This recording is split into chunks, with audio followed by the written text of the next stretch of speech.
uzumva databuje iryo jambo rizamuhindure rizamushenjagure mu izina ryawe Yesu Kristo. Ijambo ryawe ntabwo rigenda ubusa, ijambo ryawe rirarema, ijambo ryawe mwami Yesu Kristo. Yesu we ritanga imbaraga, ijambo ryawe ni ibyo kurya mu izina ryawe Yesu Kristo. Ndetse rwawe rivugiye ngo umuntu ntazatogora umutsima gusa, ahubwo amagambo aturuka mu bugingo mu kanwa k'Uwiteka, mu izina rya Yesu Kristo rifite imbaraga. Ngaho rero mwami Yesu Kristo, iyo umubyeyi mama pasiteri ahagurutse databuja wera, ahagurutse kubwira ubwoko bwawe, ahagurutse mwaba kubera mikoro, wowe uvugire mwami mu izina rya Yesu. Urakoze mwami Mana yacu kumugiriye neza, akaba ugiye kuvuga mu izina rya Yesu. Turagwanya imbaraga z'umwijima zose zatuma ijambo ryawe ridasohoka mu izina rya Yesu. Turazirwanya, turazikubise, tuzihambirije kuzimu mu nyanja y'amakuru n'amazuku mu izina rya Yesu. Duhamagaje icyubahiro cyawe, duhamagaje umwuka wera ahantu kugira ngo aganze, umwuka wera afate ikirere mu izina rya Yesu. Dufashe ikirere mwami Yesu Kristo, turakibohoje mu izina rya Yesu. Tubohoje ikirere mu izina rya Yesu Kristo. Imbaraga z'ijuru nizikorera ahantu, ikirere mwami turagifashe kugira ngo mwami ijambo ryawe rimanuke rikiza, ijambo ryawe rimanuke rivuga mu izina rya Yesu. Urakoze mwami w'abami, icyubahiro n'icyaha kurushaho kwawe ni mu izina rya Yesu Kristo. Amen, amen.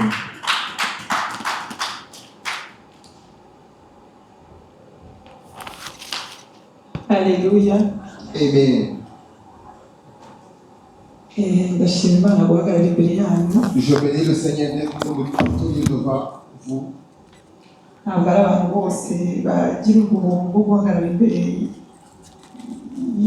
y'abantu b'Imana. Ce n'est pas donné à tout le monde de se mettre devant le peuple de Dieu.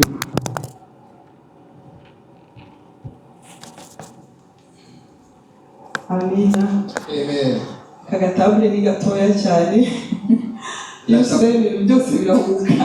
La tablette Bikajya hasi. Nifuzaga rero ko dutera aleluya nk'eshatu. Nziza cyane duhagurutse. J'aimerais demander de se tenir debout uitera ariko utekereza ubwiza bw'Imana. Ainsi, lorsque tu vas dire Alléluia, il faut penser la gloire de Dieu, il faut penser la main de Dieu. Atari ukwitera gusa kuko mbivuze. Ce n'est pas parce que je l'avais dit que tu vas dire Alléluia. Yitere wumve bivuye mu mutima wawe. Il faut dire Alléluia qui vient au fond de ton cœur. Alléluia! Amen! Alléluia! Amen! Alléluia! Amen! Amen. Si tu peux acclamer le Seigneur, tu peux acclamer pour notre Dieu. Amen, amen, amen. Alléluia, alléluia. Amen. Ndagushimye Mana. Je te bénis, Seigneur. Ndagushimye kuba wongeye kumpagarika. Je te bénis parce que tu m'avais permis d'être devant vous. Ntabwo ntiwikisa kurusha abandi. Je ne suis pas beau plus que les autres. Je t'avais donné quoi? Je ne t'avais pas donné quelque chose. Mais Seigneur, je veux parler de ta part. Je t'en prie que tu sois là, Seigneur. Que ça ne soit pas moi-même, Seigneur, ma nature. Que ça ne soit pas moi, Esther, Yahweh. Que ta gloire puisse se manifester. Je te montre le cœur de toute personne ici présente. Que ta parole, Seigneur, soit ta parole. Que ta parole puisse ancrer au fond de nos cœurs. Et que ta parole puisse demeurer au fond de nos cœurs. Et que ta parole puisse accomplir ta volonté, Yahweh. Afin que nous puissions être vraiment tes véritables serviteurs. Et si lorsque nous prévoyons de faire de bonnes choses, il y a de mauvaises choses qui nous précèdent. Ce n'est pas parce que nous avons voulu. Nous avons voulu de faire de bonnes choses. Mais le diable est venu pour nous vaincre. Mais ce soir, nous venons de vaincre le diable par la puissance de Jésus. Par la puissance de Jésus. Par la puissance de Jésus. kamere yose turiho mu izina rya Yesu. Nous venons de lever Ikibi icyo ari cyo cyose mu toutes izina rya mauvaises Yesu choses. gikurweho igisana aka kanya. Nous venons que nous renversons les mauvaises choses. Reka bari ijambo ryawe Que ta turyumve parole, Seigneur, puisse sortir. kandi tubashe kurikurikiza. Ainsi que nous puissions, mon Dieu, mon roi, accomplir ta parole. Nanjye uhagaze hano Ainsi, moi qui tiens devant toi, reka unkoreshe nabi. utilise-moi, Seigneur, puissamment. Igikoresho cyawe Et Yesu. que je sois vraiment ton Shimwa nawe aide. Baba. Que, alléluia.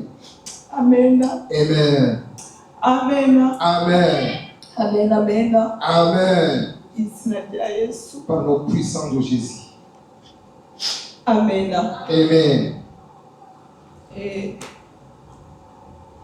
Uno munsi rero Aujourd'hui, Pasiteri akimara kumbwira ngo nijye nzabwiriza, lorsque le pasteur m'avait dit que c'est moi qui va prêcher, narasenze ndavuga nti Mana ni irihe jambo nabwira ubwoko bwawe. j'ai prié et j'ai demandé au Seigneur la parole que je peux apporter devant tes peuples. Nagiye ntekereza amagambo menshi, J'ai pensé beaucoup de mots, amasije menshi, j'ai pensé beaucoup de sujets, beaucoup de thèmes. ndetse hari n'iyo nari namfashe rwose, Il y a même un thème que j'avais choisi. nari nayifashe rwose ndanayisengera. J'avais choisi ce thème et je vais prier pour ce thème. Irangiza umwaka, yari iteme irangiza umwaka ko nibyo bihe turimo. Le thème qui continue l'année, c'est le moment de continuer l'année. Ariko ndyamye numva ikintu kirakomeza kumbwira ati oya. Lorsque j'étais dans ma couche, il y a quelque chose qui m'avait dit non, c'est pas la bonne parole que je dois apporter aujourd'hui. Ubwo icyo nakoze numviye umwuka wera. Ainsi, j'ai accepté d'être conduit par le Saint-Esprit. Iyo teme badayiretse. Et ce thème, je l'avais mis à côté. Ubwo ufata iyinzi. Et ici, j'ai choisi notre thème. Ndashimye Imana rero kubw'ibyo. Et je bénis le Seigneur pour cela. Kubera ko Imana yabonye ko iyo teme ariyo twebwe dukeneye muri ino minsi ya none. Parce que Dieu a permis que ce thème, c'est le thème que nous avons besoin aujourd'hui. Sije rero tugiye kuganiraho ni sije yitwa ngo gukunda mugenzi wawe. Le sujet que nous avons parlé cet après-midi, c'est le sujet qui parle, le thème qui parle aimer ton prochain. Amena. Amen. Ngo gukunda mugenzi wawe. Aimer ton prochain. Gukunda mugenzi wawe. Aimer ton prochain. Murumva iryo jambo rivuga gute gukunda mugenzi wawe? Et que cela veut dire aimer ton prochain? Uwaba ugifite igitekerezo yenda yambwira. Et s'il y a une personne ici présente qui a quelque chose à dire, qui peut me dire? Niba nta n'uhari c'est pas grave. S'il y a des personnes, c'est pas grave. Reka dusome muri Matayo. Nous allons lire dans le livre de Matthieu, dans l'évangile de Matthieu, 22, chapitre 22. Matthieu 22, umurongo wa 37. verset 37. Twatangira kuri 37 tukageza kuri 39. Matthieu chapitre 22, verset 27 jusqu'au 30. Waba uzi gusoma ikinyarwanda neza yakidusomera. La personne la plus rapide pour faire la lecture dans la langue maternelle. Matayo 22, umurongo wa 37 kugeza kuri 39. Matthieu chapitre 22, à partir du verset 35 jusqu'à 39. Washoboye kuhabona yahadusomera. La personne qui a pu trouver, qui peut nous lire. Amen.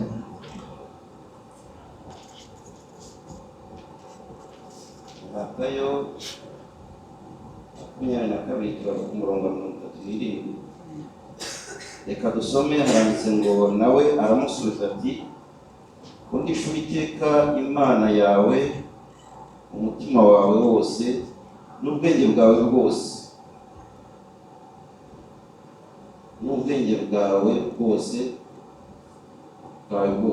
iryo ni ryo tegeko rikomeye riri imbere. Irya kabiri rihwanye naryo ngiri ukunde mugenzi wawe nk'uko wikunda. muri ayo mategeko yombi, amategeko yose niyo ibyahanuwe niyo ihuriraho. Amen. Amen. Amen. Je le lis en français. Je lis la parole de Dieu au nom de Jésus. Amen. Tu aimeras le Seigneur ton Dieu de tout ton cœur, de toute ton âme et de toute ta pensée. C'est le premier et le plus grand commandement. Et voici le second qui lui est semblable. Tu aimeras ton prochain comme toi-même. De ces deux commandements dépendent toute la loi et les prophètes. Amen. Amen. Amen. Amen. Amen. Hano ijambo ry'Imana rero kutubwira ngo kunda Uwiteka Imana yawe yose n'umutima wawe wose. Ici la parole de Dieu est en train de dire que tu devras aimer le Seigneur avec tout ton cœur, avec toutes tes pensées. Aha nanjye nababaza ikibazo. Et si je me permets de vous demander, je vous poser la question. Twebwe turi hano kuko iri tegeko turarikurikiza. Et si nous sommes des personnes qui sont ici présentes, est-ce que cette loi nous le mettons en pratique? Ntabwo turikurikiza. Nous ne le mettons pas en pratique. Noneho akazi ni irya kabiri rivuga ngo kunda mugenzi wawe nawe nk'uko wikunda. Et si la deuxième chose qui dit, aime ton prochain comme tu t'aimes toi-même. Wowe bijya bishobokera hano natubwire niba Et si bishoboka. la personne ici présente qui le met en pratique, dis-nous. Kunda mugenzi wawe nk'uko wikunda. Aime ton prochain comme toi aussi tu t'aimes toi-même. Hano ijambo ry'Imana ntabwo ritubwira ngo nta nubwo rinatwiyinga en fait.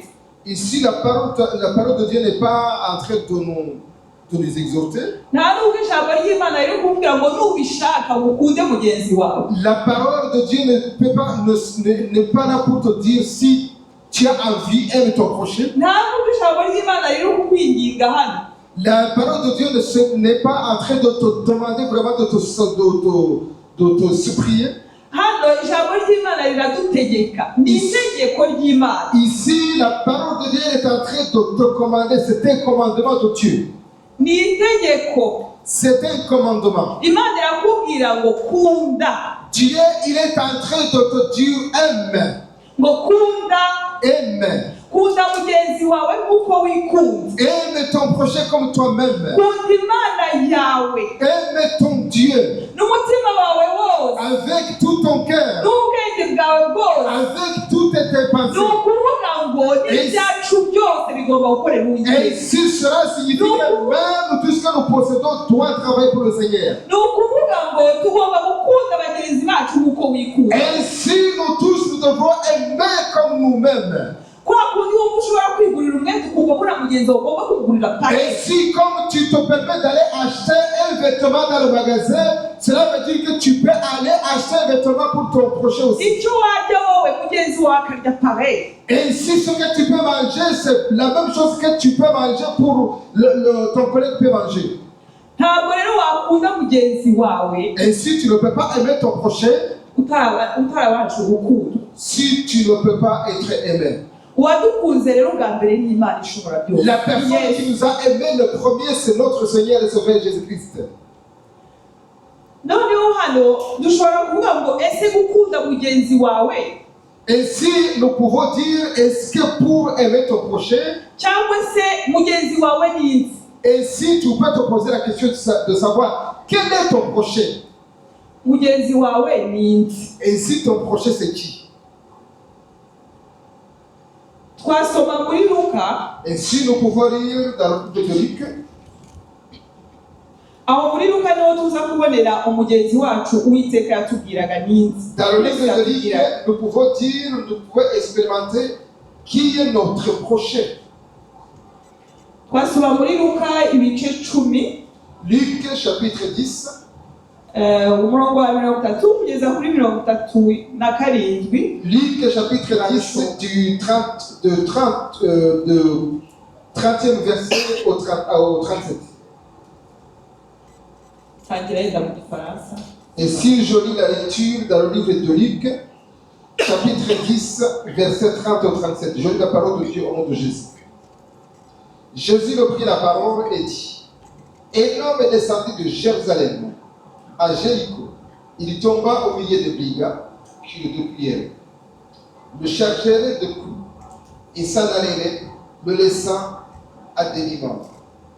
Un sacrificateur qui par hasard descendait par le même chemin et a vu cet homme passant outre, et les Lévites qui arriva aussi dans le lieu, l'ayant vu passant outre, mais un Samaritain qui voyageait et devenu là, fit ému de compassion, lorsqu'il le vit, il s'approcha et banda ses plaies, en le versant de l'huile à divin, puis le mit sur sa propre monture, le conduisait à une hôtellerie et prit soin de lui. Le lendemain, il y tua des derniers et le donna à l'autre et dit, aie soin de lui.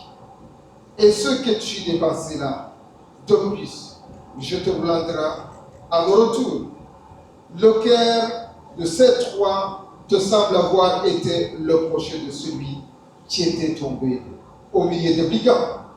Celui qui a exercé la miséricorde envers lui, répondit le docteur de la loi, et Jésus lui dit, va et toi fais de même. Amen. Amen. Papa Antoine nawe niyegere hano C'est asome mu notre papa Kinyarwanda. Antoine peut s'approcher pour nous faire la lecture dans la langue maternelle. Some Nous allons lire. Yesu aramubwira ati hariho umuntu wavaga i Yerusalemu amanuka i Yeriko, agwa mu gico cy'abambuzi, baramwambura, baramukubita, barigendera, bamusiga ashigaje hato agapfa.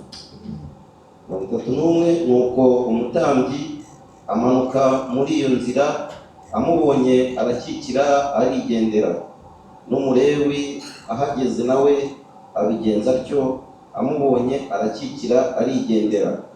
33 Ariko Umusamariya wari mu rugendo nawe amugeraho, amubonye amugirira impuhwe, aramwegera, amupfuka ingoma, amwomoza amavuta ya elayo na vino, amushyira ku ndogobe ye, amujyana mu icumbi ry'abashyitsi, aramurwaza. Bukeye bwaho yenda idinariyo 2, aziha nyir'icumbi ati, umurwaze, kandi ibyo azatanga byose birenze ku byo ngusigiye nzabikwishyura ngarutse. Noneho utekereza ute? Muri abo bantu ninde wabaye mugenzi w'uwo wakuye mu bambuzi? Aramusubiza ati, ni uwamugiriye imbabazi. Yesu aramubwira ati, genda nawe ugira utyo. Ijambo ry'Imana. Amen. Alléluia. Amen. Amen. Amen. Amen. Amen. Hano turakibaza cya kibazo, mu mugenzi wawe ninde? Ainsi, nous sommes en train de nous poser encore la question de savoir qui est ton prochain. Hano Yesu yaje gusubiza icyo kibazo. Et si notre Seigneur et Sauveur, il a répondu à cette question, Ngo hari umugabo, il y a un homme, uwo mugabo yavaga ngo Yerusalemu, cet homme est descendu de Jérusalem. ngo yajyaga i Yeriko. Il se dirigeait à Jéricho. Aho hantu uwo mutambyi ngo yari n'umunyamahanga muri icyo gihugu. Cet endroit, à cet endroit, il a rencontré avec cette personne était un étranger dans son pays. Hanyuma uwo mugabo ngo yahuye n'ibisambo. Ainsi, cet homme, il a rencontré avec les brigands. Ibisambo ngo biramukubita. Les brigands l'avaient frappé. Biramukubita. Il avait frappé. Biramukubita. Ces brigands l'avaient frappé. Bimusiga ari intera aho Et hantu. cet homme était à moitié et en demi-mort. Bimusize ari intere. Et cet homme demi-mort. Aho hantu ngo hacaga abantu benshi cyane. Et cet endroit, il y avait beaucoup de passagers. hacaga abantu bigendera Il y avait des passagers comme ça qui partaient. igihe kimwe ngo haca umutambyi Et un jour, il y avait un serviteur de Dieu qui passait. umutambyi murumva twese twumva ari umuntu usenga iyo tuvuze umutambyi Et un pharisien, on dit que c'est un homme qui priait. ni ukuvuga ngo umutambyi yamuciyeho arigendera. Et la Bible déclare que ce pharisien, il a passé, il est parti. umulewi nawe arahaca Et Lévite aussi l'a passé. nk'uko natwe muri iki gihe tujya twicira ku bantu kandi tubona bababaye. Et si même aujourd'hui nous passons devant des personnes qui sont fatiguées, chargées, hari n'igihe abantu badusaba tukikomereza il y a même des fois où les personnes nous demandent et si nous passons. ntitunabatekerezeho. Et si nous ne pensons même pas à ces personnes-là. aha hantu rero ngo umulewi nawe yarahaciye Et si à cet endroit aussi une personne Lévite, il est passé.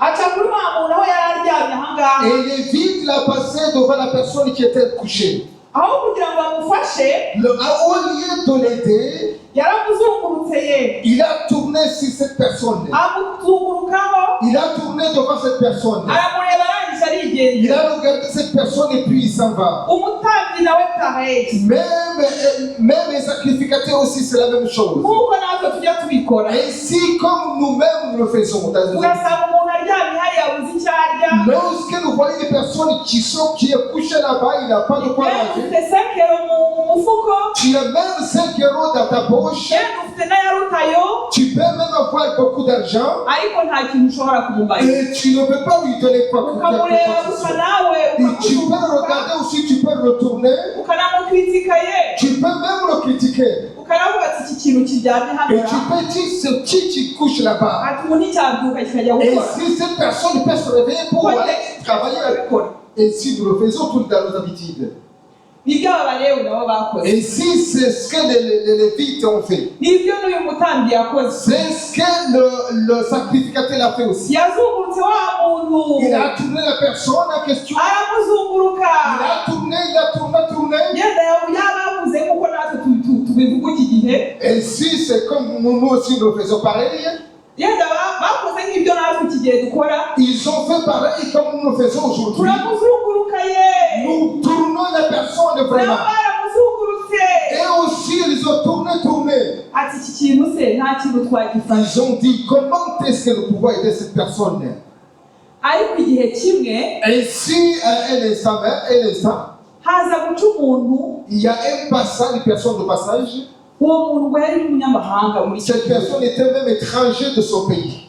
amugezeho agira imbabazi zubitse Lorsque cette personne est arrivée, cette personne, il a eu la abonye wa compassion. muntu uryamye hano Lorsque la personne a vu la personne est couchée par terre, we ntabwo yakoze icyo kumuzunguruka il n'a pas tourné cette personne-là. yaramurebye areba ukuntu ababaye Il a regardé la personne, il avait areba constaté uburyo comment ki il yakubiswe souffre.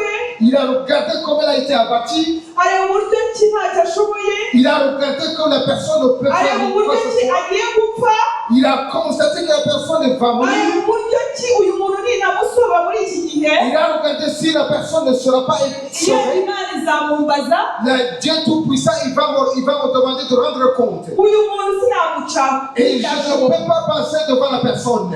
uyu muntu nubwo ntagira icyo mumarira ariko nibura ashobora kubaho. Même si je ne peux rien faire pour cette personne, mais la personne est capable de vivre. uyu wigenderaga nicyo yakoze. Et cette personne de passage, c'est ce qu'il a fait. ese twebwe muri iki gihe turabikora? Voilà la question que je peux se poser. Est-ce que nous, de notre côté, est-ce muri que iki gihe twebwe turabikora? est-ce qu'à ce moment précis, est-ce que nous faisons cela? ese tubona umuntu utameze neza tukavuga tuti reka turebe ikibazo afite? Et lorsque nous voyons des personnes qui souffrent, est-ce que nous nous posons la question de savoir quel est son problème? uyu mugabo wari umunyamahanga Et cette personne est dite étrangère muri icyo gihugu dans son pays-là. yaravuze ati uyu muntu sinshobora kumusiga hano. Il se posait la question de savoir est-ce que cette personne, je peux la laisser ici? yenda mu mutima yaratekerezaga ati nimusiga hano imana yampana. Et peut-être que dans son cœur, il pouvait se poser la question de savoir si je laisse cette personne ici, Dieu Tout-Puissant peut me condamner. icyo yakoze yaramwegereye Et ce qu'il a fait, il s'est approché avec cette personne. afata wa muntu amushyira ku ndogobe ye. Il a pris cette personne et il l'a mis sur son propre chameau. twebwe muri iki gihe turi tubikora? Est-ce que dans cette circonstance, nous le faisons? Lorsque tu rencontres avec les personnes qui souffrent, est-ce que tu te poses la question de savoir est-ce que je peux prendre cette personne pour le mettre dans ma voiture? Est-ce que je peux me poser la question de savoir si je peux l'aider? Je peux l'aider parce qu'il souffre. Il est vraiment dans le chagrin. Je constate qu'il est vraiment sur le point d'être mourir. Voilà la question que nous tous nous pouvons nous poser. Tu peux te poser la question toi-même et moi aussi je peux me poser la question. Cet homme-là, il a pris la personne qui était morte, qui était à moitié morte. Il a pris cette personne et il l'avait conduit. Il avait conduit sur son ânesse, il avait conduit dans l'hôtel.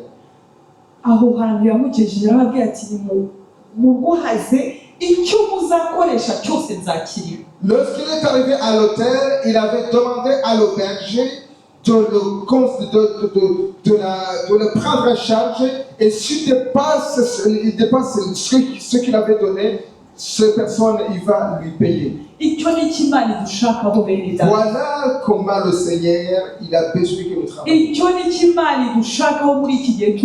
Voilà comment le Seigneur il a besoin que tu fais. Dans cette circonstance difficile, va voir ton prochain qui a un problème. Parce que nous formons un seul corps. Ici, dans cette circonstance, c'est là où on se pose la question de savoir qui est ton prochain. Jésus il a répondu à la fin. Il a dit parmi les trois personnes, le sacrificateur qui a passé, qui est parti, le lévite qui a passé, qui est parti aussi, la personne qui a pris la personne et qui l'a amené dans l'auberge, et parmi les trois personnes qui est le véritable ami. Et si on se pose, je te pose la question de savoir qui est le véritable ami, qui est le véritable prochain. Le véritable prochain, c'est celui qui le véritable prochain, c'est lui qui a ramassé dans des problèmes. Le véritable ami et proche, c'est celui qui a ramassé l'endroit où il voulait. Le véritable prochain, c'est celui qui a constaté qu'il a un problème. Le véritable prochain, c'est celui qui a vu dans l'endroit où il couchait en train de demander quelque chose de la part de Dieu. Le véritable prochain, c'est celui qui l'a ramassé dans les morts et qui l'avait mis dans le vivant. Le véritable prochain, c'est celui qui l'avait aidé dans des problèmes. Voilà comment aussi nous pouvons penser dans les moments difficiles. Donc cela signifie que ton prochain,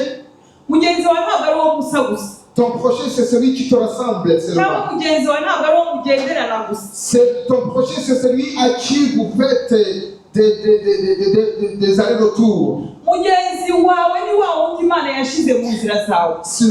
Ton prochain, c'est la personne que Dieu a placée devant toi. Amen. Ton prochain, c'est la personne que Dieu a placée devant ton chemin. Dans le passage difficile que tu as passé, dans le chemin difficile que tu ne peux pas traverser, mais ton prochain il est venu te faire au secours. Il t'avait aidé dans le chemin difficile, l'endroit où tu ne pouvais pas sortir toi-même. agukura. Mais ton prochain, il est venu te faire Uwo ni wo aller dans ce mugenzi cours. wawe. Voilà le véritable ami, le véritable tout Uwo prochain. ni wo mugenzi wawe uzaza. Voilà le véritable ami, le véritable prochain que tu vas aider. Mugenzi wawe.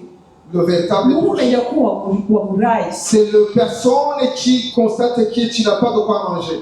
Mugenzi wawe numenya ko ufite ibibazo. Le véritable prochain, c'est celui qui constate qu'il y a des problèmes. Haleluya. Amen. Haleluya. Amen. Ntabwo byoroshye. Ce n'est pas facile. Ntabwo byoroshye. Ce n'est pas facile. No kubona umuntu gucaho gutya akagukura hahandi wari uri habi. D'avoir une personne qui va te ramasser pour te lever l'endroit sans où tu étais. Ese nakubaza ikibazo, ese wowe iyo uhuye n'umuntu ufite ikibazo ugerageza kumwegera nibura? Si je te pose la question de savoir si tu rencontres avec une personne avec des problèmes, est-ce que tu t'approches avec les personnes concernées? Ndatekereza ko bitajya bibaho kenshi. Je pense pas que ça arrive souvent. Ariko uno munsi nakubwira ngo fata umwanzuro wawe. Mais ce soir, la Bible est en train de t'exhorter de prendre ta décision. Nagufasha cyangwa se nakubwira ngo fata umwanzuro wawe. Je peux t'exhorter à prendre ta propre décision. Reka dufashe abababaye. Ainsi que nous puissions aider les personnes qui souffrent. Reka dufashe abafite akababaro. Que nous puissions aider vraiment les personnes qui souffrent. Hari ikindi cya kabiri twakwibaza. Ainsi, il y a une deuxième question que nous pouvons nous poser. Icya mbere cyari ngo mugenzi wawe ni iki? La première question, c'était de savoir qui est ton prochain. Aha rero tugiye kwibaza ikindi kibazo cya kabiri ngo Ainsi, la deuxième question que nous allons nous poser, c'est inkomoko y'urukundo. l'origine de l'amour. Inkomoko y'urukundo. L'origine de l'amour. Kugira ngo ugire urukundo biva. Pour que tu puisses avoir l'amour, quelle est l'origine? Hari ahantu muri Yohana wa mbere, Il y a un endroit dans le livre, dans l'épître de 1 Jean, igice cya kane le chapitre 4, ku murongo wa 19 ndaho ntabwo turi buhasome. 1 Jean chapitre 4, verset 19, nous n'avons pas lu. Haravuga ngo twebwe turayikunda. La Bible nous dit que nous qui l'aimons, ngo kuko Imana yabanje kudukunda. parce que Dieu nous a aimés le premier. Ntabwo rero ushobora gukunda umuntu utabanje gukunda Imana. Et si tu ne peux pas aimer une personne sans toutefois avoir aimé Dieu, Ntabwo ushobora gukunda mugenzi wawe tu ne peux pas aimer ton prochain utarabanje gukunda Imana muri wowe. sans toutefois aimer Dieu qui est en toi. Kandi n'Imana ikadukunda. Et si Dieu nous aime aussi, nta n'umuntu ushobora gukunda nawe atarakunzwe. une personne ne peut pas aimer aussi s'il n'avait pas aimé. Ngo Yesu yadukunze turi abanyabyaha. Jésus nous a aimés au moment où nous étions encore pécheurs. Yadukunze tukiri mu nda za ba mama. Il nous a aimés au moment où nous étions dans les ventres de nos mamans. Adukunda cya gihe turi abanyabyaha. Il nous a aimés au moment où nous étions encore Adukunda pécheurs. turi babi. Il nous a aimés au moment où nous étions méchants.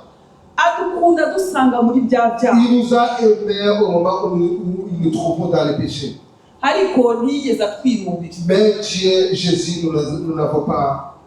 Yakomeje kudukunda. Il nous a aimés tant. Aradukunda. Il nous a aimés toujours. Yaradukunze. Il nous a aimés toujours. Atugirira neza. Il nous a fait du bien. Adukunda twebwe ntacyo turi cyo.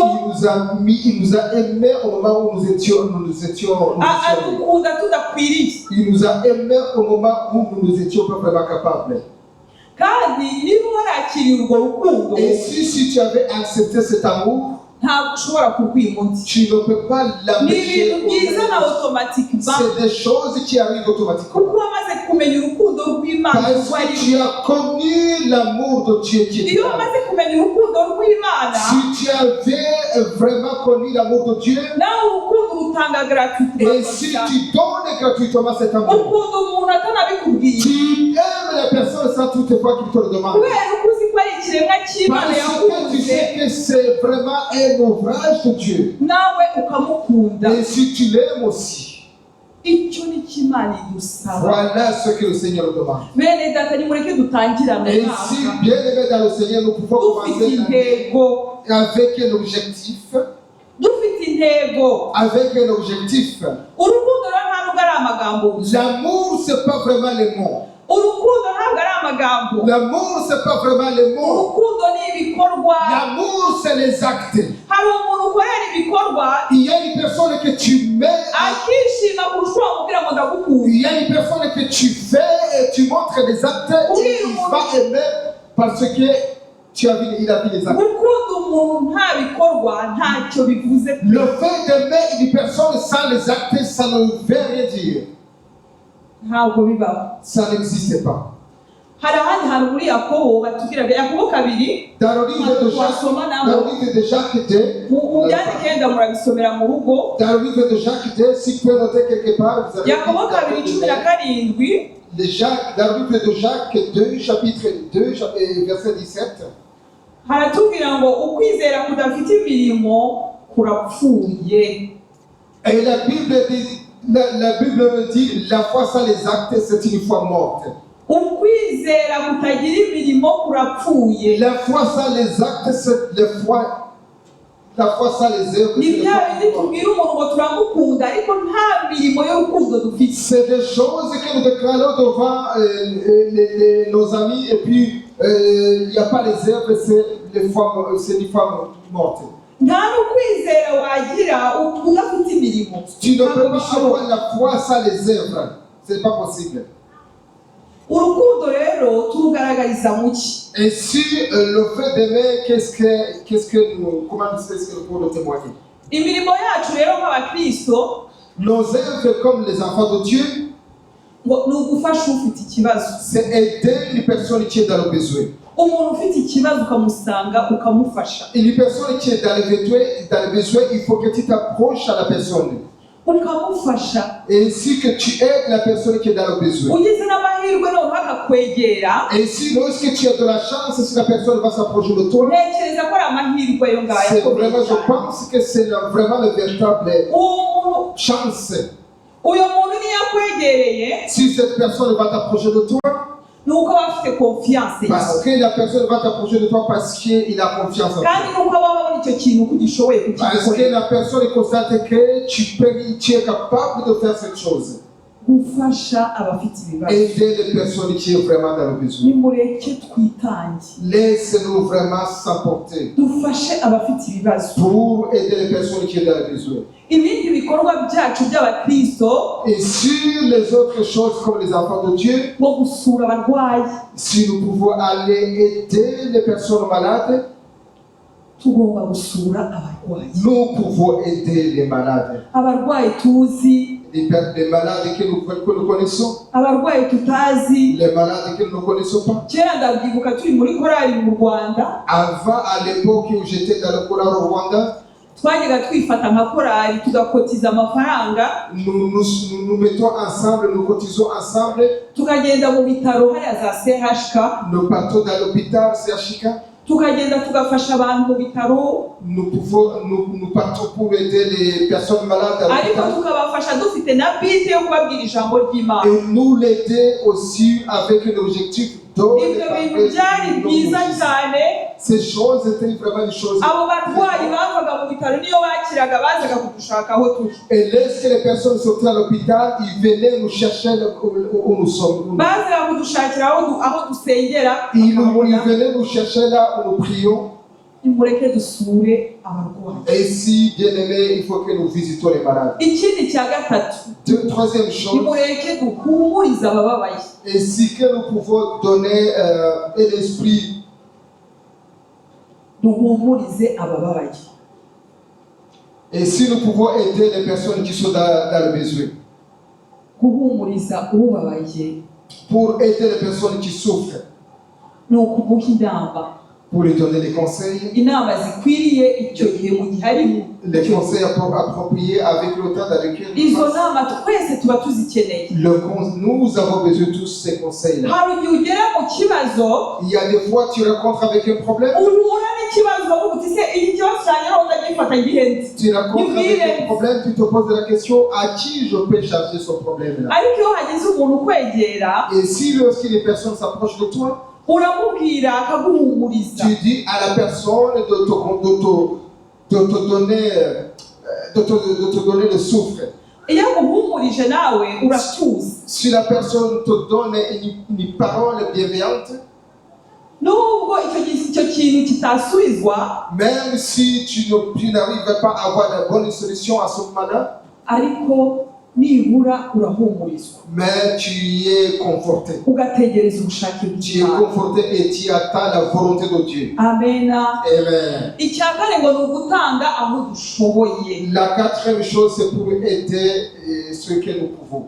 Niba ushoboye gutanga, Si tu peux aider, hari umuntu uza akakubwira ikibazo il y cyiwe, a des personnes qui peuvent venir devant toi akakubwira ati njyewe naburaye, il peut te dire, moi, cyangwa se nabuze icyo ndya, nabuze icyo nambara, j'ai pas de quoi manger, je suis vraiment dans le besoin. kandi ufite amafaranga, Et si tu as de l'argent, wa muntu ukamubwira tugiye kumusengera. et la personne, tu lui dis, je vais prier pour toi. Ibyo bintu Imana ntabwo ibyemera. Et je vous dis la vérité que Dieu n'accepte pas ça.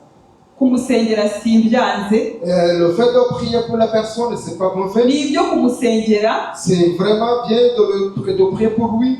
ariko niba ufite n'ikintu Si tu as quelque chose dans ta bouche, umufashe, banza umufashe, cya kintu umuhaye nicyo kibanza kumurengera. tu peux lui donner, tu peux l'aider parce que la chose que tu vas lui donner, c'est le premier secours. Hahandi yihebye, Et si lorsque la personne n'avait pas vraiment l'espoir, yabuze icyo arya, il manque de quoi à manger, yabuze aho hirya no hino hajya, lorsqu'il ne trouve pas de quoi là où il peut aller, uwo muntu umukiriye neza ugafata yenda nka bitanu ukabimuhereza, si cette personne tu peux lui donner 5 euros, cyangwa se amayeri 10 ufite mu mufuko wawe, ou si tu peux lui donner 10 euros dans ta poche, yenda ntiyabura icyo agura, ntiyabura n'umugati agura. et cette personne, il ne peut pas manquer de quoi acheter même du pain. Ibyo ni ibikorwa Imana idusaba. Ça, c'est les œuvres que le Seigneur te demande. Ikindi cya gatatu La troisième chose, ni ukuvuga ngo urukundo twebwe dufite l'amour que nous avons aussi, rugaragarira mu kubabarira, ça se matérialise dans le pardon. rugaragarira mu kubabarira. Ça se matérialise dans le pardon.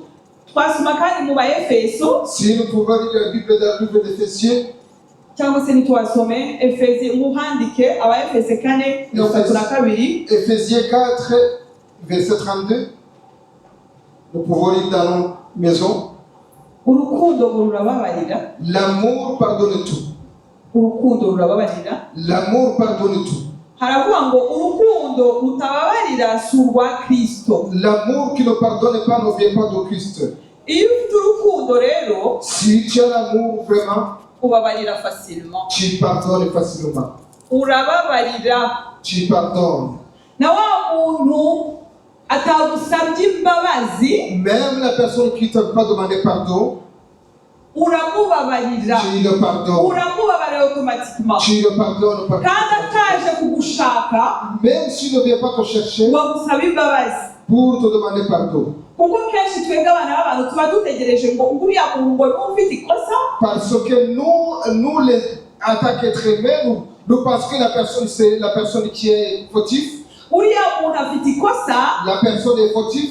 agomba kuza kumusaba imbabazi ari we. C'est elle qui va venir me demander pardon. Oya, ibyo ntabwo ari iby'Imana C'est pas idusaba, ce que le Seigneur demande. ntabwo ari iby'Imana idusaba. C'est pas cela que le Seigneur demande. Niba arakiriye urukundo rw'Imana, Si Dieu avait accepté l'amour de Dieu, urukundo rw'Imana ugomba kurutangira ubuntu nawe. l'amour de Dieu te demande de donner gratuitement. Niba urukundo rw'Imana rukurimo wowe, Si l'amour de Dieu se trouve en toi, ubona mugenzi wawe ukamukunda, tu vois ton projet et tu l'aimes. ukamukunda nta n'icyo agusabye, Et tu l'aimes sans toutefois demander quoi que ce soit. ukamukunda kandi ataje no kugushakisha ngo agusabe Et imbabazi, tu l'aimes même sans toutefois venir te demander kandi pardon. ukanamubabarira Et si tu le pardonnes atanagusabye izo mbabazi, sans toutefois te demander ubwo pardon, ni rwo urukundo c'est rw'Imana. ça l'amour de Dieu. Ubwo niko kubabarira C'est kw'Imana. ça le Kuko pardon de natwe Dieu. Imana itubabarira ntacyo twayibaye, Parce que Dieu nous demande,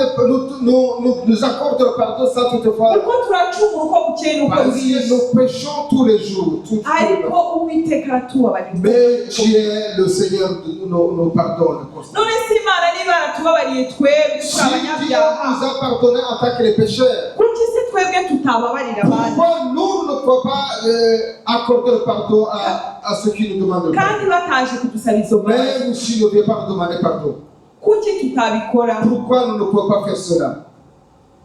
ahandi hantu urukundo rugaragarira Une autre chose que l'amour peut se matérialiser, ni ukwicisha bugufi c'est de façon de Amen. s'humilier. Amen. iyo ufite urukundo rw'imana Si tu as le pardon de Dieu, l'amour de uca Dieu, bugufi l'humilité, nubwo waba uri umukire umeze gute même si tu es une personne fortunée, ariko iyo ufite imana muri wowe même si tu as Dieu en toi, bwa bukire bwawe bushyira ku ruhande ta fortune, tu le mets à côté. ubushyira ku ruhande La fortune, tu le mets à côté.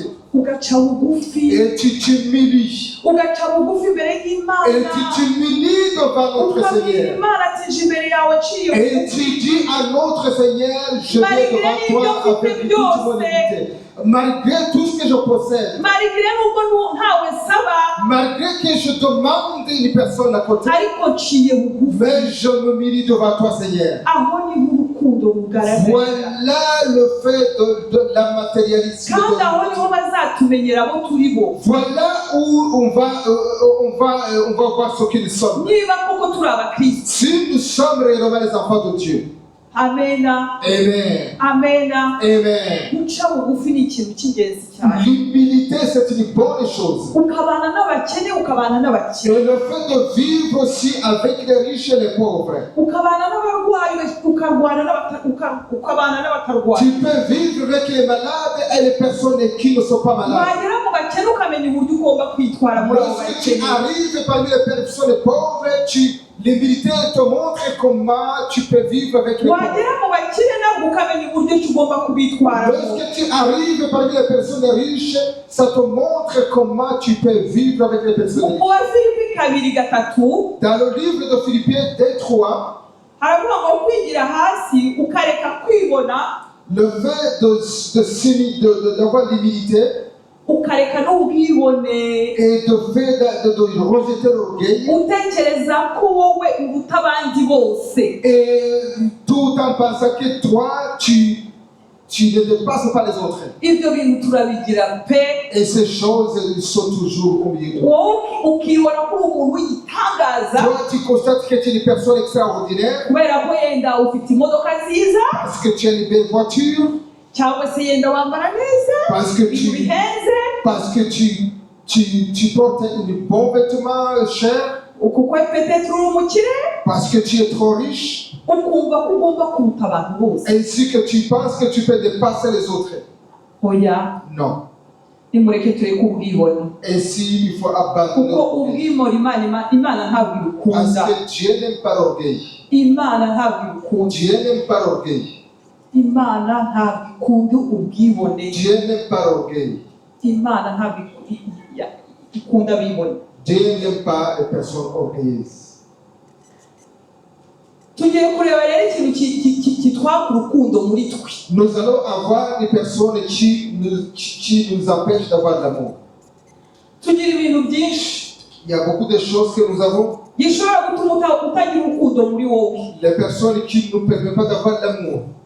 ushobora no kwicara ukavuga uti yewe nta n'ubwo uriya muntu uzigera namukunda Et tu peux t'asseoir en disant, cette personne ne peut pas l'aimer. ibyo bintu rero turabigira twese Et ces choses nous arrivent souvent. nanjye ndi kubabwiriza hano bimbaho Et moi aussi qui vous parle ici présente, ça m'arrive. ariko ngerageza kubirita buri gihe nkabirita Mais je lutte à force. nkagerageza kujya mu ijambo ry'imana Et je cherche à aller vraiment expérimenter la parole de Dieu. nkakubabarira utansabye Et imbabazi je te donne pardon sans toutefois. kuko nicyo imana idusaba Et c'est la chose que le Seigneur me demande. ikintu rero kitubuza urukundo cya mbere ni inzika benjati La chose qui ne permet pas d'avoir l'amour, c'est le fait d'avoir, tugira inzika buriya c'est le fait d'avoir, inzika zikatubata inzika c'est le fait d'avoir l'orgueil. inzika zikatubata L'orgueil tourne devant moi tukabana nazo, et je vis avec l'orgueil, ukumva ko uriya muntu umwanga pe, et tu constates que la personne, tu ne l'aimes pas vraiment. ukamwanga ye, Et la personne, tu le haïs vraiment. inzigo ukayigendana amanywa n'ijoro. Et tu pars avec toujours l'orgueil. Yigeze kumbaho, reka mbabwire Et ikintu. ça m'est arrivé, je vais vous raconter. Yigeze quelque chose. kumbaho umuntu wo muri famiye, ngiye byambayeho ku muntu wo muri famiye. Et je vais vous raconter quelque chose qui m'est arrivé. Abantu bo hanze iyo bangiriraga nabi, Et les personnes de l'extérieur, ce qui me fait du mal, narababariraga byihuta cyane, ntabwo nabitindagaho. je pouvais les pardonner. Ariko noneho urumva kugirirwa nabi n'umuntu wo mu nzu, Ainsi, lorsque c'est une personne de la maison qui me fait mal, ntabwo byoroshye. ce n'est pas facile. Ikintu cyambayeho uwo muntu twarabanaga, Les personnes, les simuvuga choses, izina, ariko umunsi azabyumva azahita yumva. la personne qui m'avait, la personne que je vous parle, elle vivait avec moi. Twarabanaga mu nzu, Elle vivait avec moi à la maison. rimwe njya gusenga, nari umuririmbyi, njya muri repetition. Un jour, je suis parti prier et j'étais dans la répétition des chorales. Nagiye muri repetition, sigana namusezeye rwose ndamubwira nti ngiye muri repetition. Je suis parti à la répétition des chorales Aranambwira ati nta kibazo. et je l'avais dit au revoir et il m'avait dit il n'y a pas de problème. Nagiye muri repetition ndaririmba bisanzwe turarangiza. Lorsque je suis parti à la répétition, nous avons chanté normalement et puis nous avons fini Ndataha. et je suis rentré. Ngeze mu rugo, En arrivant à la maison, ninjira mu nzu. je suis rentré à la maison Ibyo bintu ngira ngo nta muntu n'umwe ndabibwira. et ces choses-là, je n'ai ngira ngo pas ni encore, abantu ba mbere mbibwiye. encore raconté ces choses-là, si vous êtes les premières. Ngira ngo n'umugabo arabizi. Peut-être que je l'avais raconté ça à mon mari. Naraje ngera mu rugo, Je suis arrivé à la maison, sanga uwo muntu twabanaga yimutse yavize inzu. j'ai vu que la personne, elle a vidé la maison. Yimutse. Elle a déménagé. Muribaza icyo kintu. Est-ce que vous vous posez la Ntabwo question muri de cela? gutekereza icyo kintu. Vous pensez cela? Murabana n'umuntu, Vous vivez ensemble avec des personnes ukagenda ukideplasa aho gato wagaruka ugasanga yimuye ibintu byose yagiye. et lorsque tu te déplaces et la personne, tu constates que la personne l'a déménagé. Ukaza ukajya mu nzu, Et si tu arrives à la maison, ukabura icyo ukora, tu ne peux rien faire. uwo muntu ni amaraso, Et si la personne, c'est le même sang, ukavuga uti se ndabigirana. et si tu te poses la question, qu'est-ce que je vais faire? Namwe murabizi ubuzima bwo muri Afurika ukuntu bumeze. Ainsi, vous connaissez la vie en Afrique. Muri Afurika iyo udafite n'ababyeyi bawe ngo bakwiteho cyangwa se ugutenda ndafata utwanjye njye kwa mama, En Afrique, lorsque tu n'avais même pas les parents pour dire que je vais prendre mes petites choses, cyangwa pour se aller ndafata chez les parents. utwanjye njye muri famiye runaka, Et si je vais prendre mes petites choses pour aller en famille, quelque part, ntabwo biba byoroshye. ce n'est pas facile. Nageze muri iyo nzu, Ainsi, je suis arrivé à cette maison ndatekereza ndavuga ngo ndajya he. et j'ai pensé là où je vais aller. Nta mama nari mfite ngo ndamuhamagara, Je n'avais pas maman pour l'appeler, nta papa nari mfite ngo ndamuhamagara. je n'avais pas papa pour lui appeler. Nagiye muri ya nzu, ikintu nakoze narapfukamye. Ainsi, je suis arrivé à cette maison et j'ai mis mes genoux par terre. Narapfukamye ndasenga mbwira Imana nti Imana ibi bintu J'ai mis mes genoux par terre et j'ai dit, Seigneur, ces choses-là, amaraso yanjye akoze,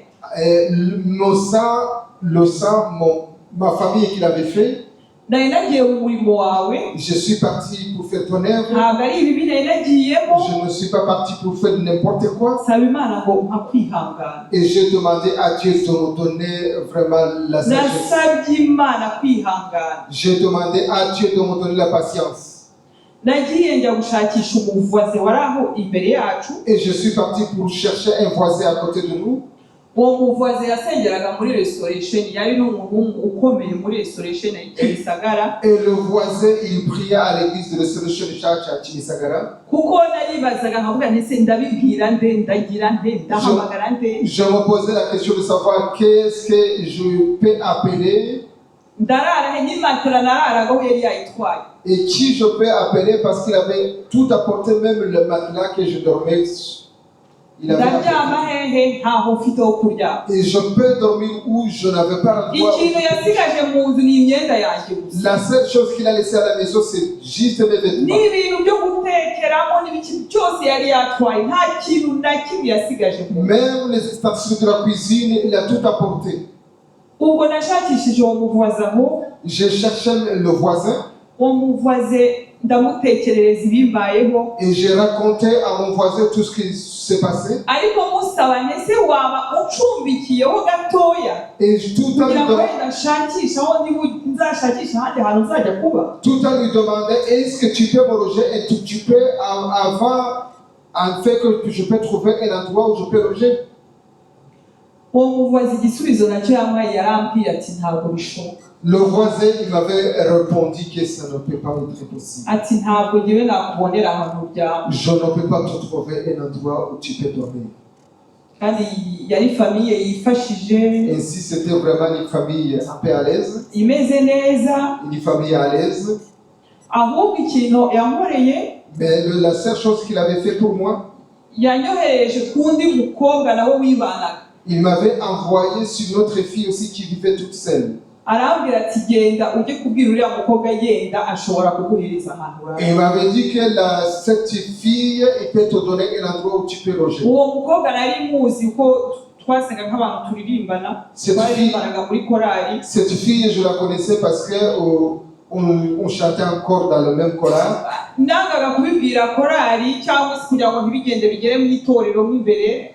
J'hésitais de le dire à mon chorale parce que je ne voulais pas que ça entre dans toute l'église, dans toute Ubwo l'assemblée. nabaye obligé yo kujya gushaka uwo mukobwa. J'étais obligé d'aller chercher cette fille Uwo mukobwa ndabimutekerereza. et j'ai raconté tout cela à cette fille. Arambwira ati ngwino tubane. Et cette fille m'avait dit, viens, on va vivre ensemble. Twaragiye turabana. Et si j'ai vécu avec cette fille, Tubana mu gihe gikomeye, tubana mu bihe bikomeye cyane, yari umwana w'imfubyi wo muri escape nawe agatwe hirya no hino. j'ai vécu avec cette fille, les filles aussi qui étaient rescapées du génocide. Murumva kubura ababyeyi nabo ni ikintu gikomeye cyane. Et si vous comprenez le fait de vivre sans muri uko guhangayika kose nanjye nari mfite, iyo ngira ababyeyi nari guhita mpambira nkigira iwacu kujya ku babyeyi banjye. Et si nta n'ikintu byari kuntwara. vous comprenez que le fait de vivre comme ça, le fait de ne pas avoir des parents, si j'avais des parents, je pouvais aller même chez mes parents.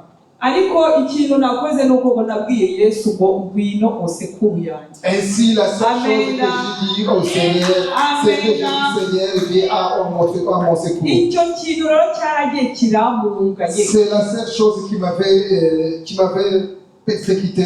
Cyaramunze mu mutima wanjye.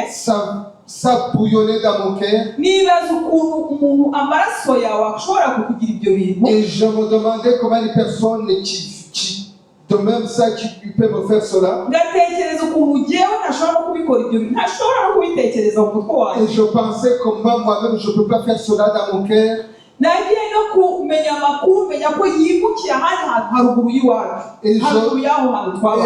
Et j'ai reçu un témoignage comme quoi cette personne de mon sang, il est déménagé à côté de chez moi. Et je passais même devant sa maison lorsque je partais dans ma répétition. Je vivais avec une personne de l'extérieur et la personne qui vit de mon sang, il était à côté de chez moi. Et vous voyez comment vraiment cette chose qui prenait dans mon cœur. Et j'avais vraiment un chagrin devant moi.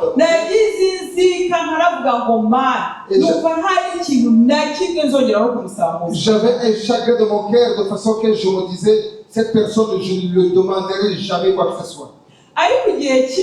Et si un jour, voilà pourquoi j'aime Dieu. Un jour, je suis vraiment parti dans la prière du matin.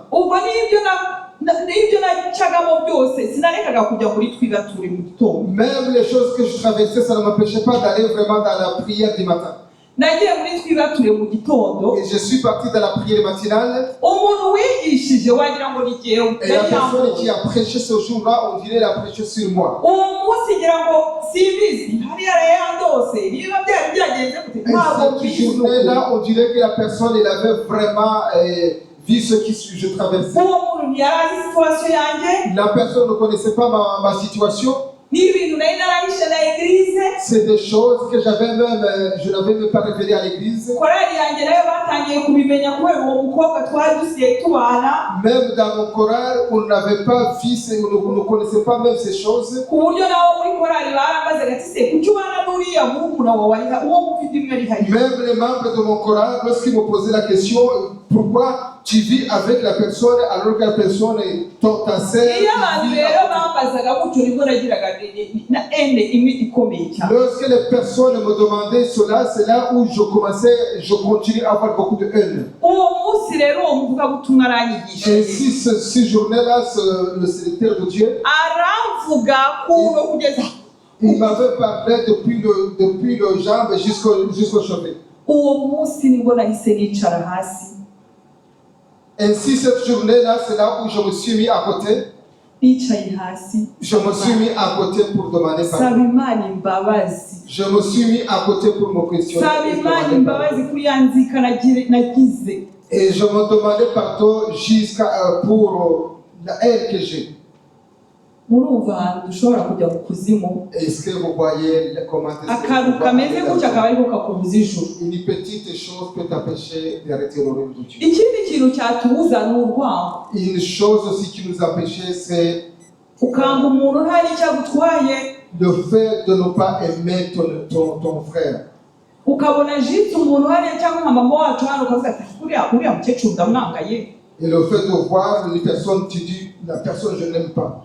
kandi ukabwanga ntacyo agutwaye Et si tu le détestes, c'est ça qui nous... yiyicariye hariya Elle est là-bas, murumva ahantu tugeze abana b'abantu et vous constatez là où nous sommes là, ibyo ni byo bitwaka urukundo rw'imana c'est des choses qui nous kuko empêchent. ufite izo nzikiri ufite n'urwango nta kuntu ushobora kugira urukundo rw'imana Et si tu as ntibibaho la haine, et si tu as la haine dans ton cœur, ça t'empêche l'intimité avec Dieu. ikindi cya gatatu kitubuza Une autre urukundo chose rw'imana qui nous empêchait l'amour de Dieu,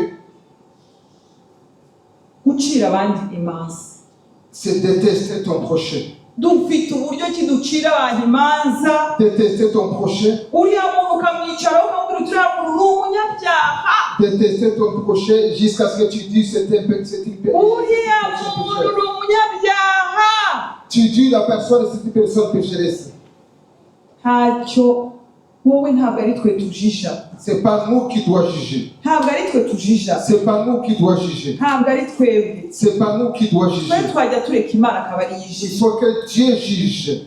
twajya tureka imana akaba ari Il faut yijije que Dieu juge. iyo tudafite urukundo rero Si nous n'avons pas l'amour, n'amasengesho yacu ntahagere et si même notre prière ne peut pas arriver devant notre Seigneur, ni ukuvuga ngo amasengesho yacu aba ari amagambo imbere y'imana même notre prière est limitée devant notre Seigneur. amasengesho yacu aba ari urusaku imbere y'imana Notre prière, c'est comme si c'est le tambour, le tonneau vide. ariko hano turavuga ngo noneho dufite umuntu utubereye urugero rwiza ku rukundo Ici, nous avons une personne, une véritable personne qui nous témoigne que nous avons l'amour. uwo ninde ni yesu Et kirisito cette personne, c'est Jésus-Christ. yesu kirisito atubera urugero rwiza Jésus-Christ, il nous donne un bon ngo exemple. yesu kirisito yadukunze tudakwiye Jésus-Christ nous a aimés avant que nous soyons. yesu yakiriye abantu bose bamuciraga urubanza arabakunda Jésus, il a accepté toute personne qui le jugeait. babandi bose bamubambye Les personnes qui l'avaient crucifié. yaravuze ngo data nimubabarire kuko ntibazi icyo bari gukora Il a dit, Père, pardonne-eux parce qu'ils ne savent pas uko quoi ni faire. ukugira urukundo rukomeye Voilà l'amour que le Seigneur nous donne. nimureke tugire urukundo nk'urwa yesu Ainsi, il faut que nous puissions avoir l'amour comme Jésus. yesu yarababariye ababarira batanamusabye n'imbabazi Jésus, il a demandé ati data bababarire ko batazi ibyo bakora Jésus, il a donné même le pardon. Il a dit, Seigneur, pardonne-les parce qu'ils ne savaient pas quoi faire. Gukunda mugenzi wawe rero ni ukwerekana ko ufite Imana muri wowe. Aimer ton prochain, il faut vraiment que tu témoignes que tu as la présence de Dieu dans ta vie. Ikindi ukunze ni ukuvuga ngo ntabwo ushobora kuvuga ngo nkunda Imana cyangwa se nkunda umuntu udakunze Imana. Tu ne peux pas dire à Dieu que tu aimes Dieu alors que tu détestes ton prochain. Ngo nugira urukundo, Si tu as l'amour, ngo nicyo kimenyetso c'est le témoignage kizagaragaza ko turi abana b'Imana. que tu montres que tu es l'enfant. Amen. Amen. Ngo nugira urukundo, ngo nicyo kizagaragaza ko turi abana Si tu as b'Imana. l'amour, c'est là où tu témoignes que tu es l'amour de Dieu. Tugarutse kuri wa murongo utubwira ngo kunda Imana, kundisha Imana yawe yose n'umutima wawe wose. Amen. Kunda Imana n'umutima wawe wose. Kunda Imana n'umutima wawe wose. Aime ton Dieu avec tout ton cœur. Kunda mugenzi wawe nk'uko wikunda. Aime ton Dieu avec ton Amen. cœur. Amen. Nimureke dukunde bagenzi bacu nk'uko twikunda. Laisse-nous aimer ton prochain comme toi-même. Ibi byose navuze niwumva vraiment nta na kimwe ufite, Tout ce que j'ai parlé, si tu constates que tu n'as pas quelque chose, ukenewe gusengerwa. tu as besoin de la prière. Reka bibe intego yawe y'uyu mwaka wa 2026. Que ce soit vraiment ton projet. Uvuga uti reka nkunda Imana n'umutima wanjye wose. Et tu dis, j'aime Dieu avec tout mon cœur. Reka nkunde mugenzi wanjye nk'uko nikunda. J'aime Dieu avec tout mon cœur. Biragoye ariko twabigerageza C'est bigashoboka. difficile, mais nous pouvons essayer et ça peut t'arriver. Umuntu uri hano rero wumva ko iri jambo yenda ashaka inkunga y'amasengesho, S'il y a une personne si présente qui a besoin de la prière, kuko ntabwo twabyishoboza, nous ne pouvons pas nous le faire nous-mêmes. ntabwo twabyishoboza pe, Nous ne pouvons pas le faire nous-mêmes. keretse Imana yonyine ije kudufasha. C'est Dieu lui-même qui peut Umuntu wumva ko akeneye amasengesho yaza hano imbere pasiteri wacu S'il y akamusengera. a des personnes qui ont besoin de la prière, qu'ils avancent ici devant. Imana iradusaba urukundo, Ainsi que le pasteur peut prier pour nous. nta n'ubwo idusaba ahubwo iradutegeka. Dieu nous demande pas, c'était un commandement. Ati kunda mugenzi wawe nk'uko C'était un wikunda. commandement que Dieu nous donne. Kundisha Imana yawe umutima wawe wose n'ubwenge Aime bwawe ton bwose. Dieu avec ton cœur. Nibwo Imana izinjira mu byawe C'est ikabishyira là où neza. Dieu peut entrer dans ton cœur. Amen. Amen. Ndarangije. Yesu abaho umugisha, pasiteri yadusengera twese. Je continue par ici et nous demander à notre pasteur de prier pour nous. Amen. Niba hari wahaguruka tugasenga Imana, Imana ikakugirira neza. Si tu es là, tu peux te lever. Que Dieu Tugasenga Imana, Imana va prier ikakwagura, Dieu. Imana ikaguha urukundo mu Dieu izina nous rya donne Yesu. l'amour au nom puissant de Jésus. Imana ni Imana ivuga, Dieu est Dieu, c'est Dieu ntabwo qui ijambo parle. ry'Imana rijya rigenda ubusa. La parole de Dieu il part en Dieu. Ijambo ry'Imana ntabwo rijya rigenda ubusa. Ndagira ngo ushobora kuba ufite ikintu kikuboha mu mutima wawe, Peut-être il y a quelque chose dans ton cœur. ufite utababarira, twumvise ibya famiye, twumvise Peut-être tu n'arrives pas à pardonner. ariko ijambo ry'Imana ni ryiza ryaje kugira ngo tuba Mais Dieu, la parole de Dieu, il nous fait du bien. tugiye gusenga Imana, On va prier Dieu. ariko utekereze kugenda mu izina rya Yesu. Mais tu Kandi turagushimiye, turaguhimbaje, Amen. tugushimiye ko ijambo ryawe ritagenda ubusa. Amen. Ijambo ryawe ari inkota, Amen. ijambo ryawe ari inyundo. Amen. Mwami ndakwinginze kugira ngo uhumurishire ijambo ryawe. Ijambo ryawe rimanukiye muri twebwe, rije Mwami ritubwira ibyawe, urukundo rwawe. Urukundo rwawe Mwami twabonye ko rwatubwo mu rwanda bwawe. Amen. Uza kudushakisha Mwami, turagushimiye, turaguhimbaje. Urwo rukundo Mwami rwatugezeho. Uyu munsi wa none tubwira ngo tudakundanye Mwami Yesu Kristo, ntabwo ab'isi bashobora kumenya ko turi abana bawe. Watubwiye ijambo ryiza ko gukundana Mwami ni ukuri ari ukugira neza. Twabonye databuja uriya mufarisayo wamanutse ahita ku munyamahanga wari wakubiswe agiye gupfa, aratambuka aragenda. Uriya mureviti nawe aratambuka aragenda. Ariko bitubwira neza ko hari umuntu w'Imana, ndetse umunyamahanga w'umusamariyakazi, uwo musamariya wari ugayitse cyane. Mwami aratambuka aravuga ngo ibi ntabwo nabikora, aramufata amujyana ku ndogobe ye, amujyana muri hoteli, ndetse aragitanga ubutunzi bwe. Ibyo twabyigishe Mwami byatambutse amatwi yacu. Biratubwiye ngo tujye tugaburira imfubyi, tugaburire abapfakazi kuko ubwami bwawe ari aho ngaho buzingiye. Ndakwingize mwami kugira ngo udufashe mu izina ryawe Yesu Kristo. Umuntu ufite icyapfa na mugenzi we mwami mufashe ukuri ku nkingi z'umutima we maze umugirire neza. Ubabarire mwami gukiranirwa kwiwe, umutima wuzuye mu rukundo mu izina ryawe Yesu Kristo. Reka urukundo rwawe rwogere mu mitima yacu, urukundo rwawe rugende mu itorero, urukundo rwawe rusange imiryango yacu mu izina ryawe Yesu Kristo rifite imbaraga. Hari ibidupfa n'imiryango, hari ibidupfa n'abarumuna bacu, hari ibidupfa n'abakuru bacu, hari ibidupfa n'abagabo bacu, hari ibidupfa n'abagore bacu, ariko mwami Yesu Kristo iri jambo riratuziye kugira ngo rikureho mwami Yesu Kristo, ritwike ikongore mu izina ryawe Yesu Kristo. Niyo mpamvu kwinginze kugira ngo ugendagende ahantu, ugendagende mu ijambo ryawe ryatumanukiye kugira ngo urukundo rwogere, ngo nubwo twakwitanga mu byacu byose mwami Yesu Kristo tuzafite urukundo. Urakoze mwami ko tugiriye neza, ufashe itorero ryawe mwami Yesu Kristo, urifatiye urishyize ku ruko dufatira ukwiriye, abantu babugira neza, werura iteka ryose mu izina rya Yesu. Amen. Amen. Yesu abaha umugisha. Mama Pasiteri Imana aguha umugisha.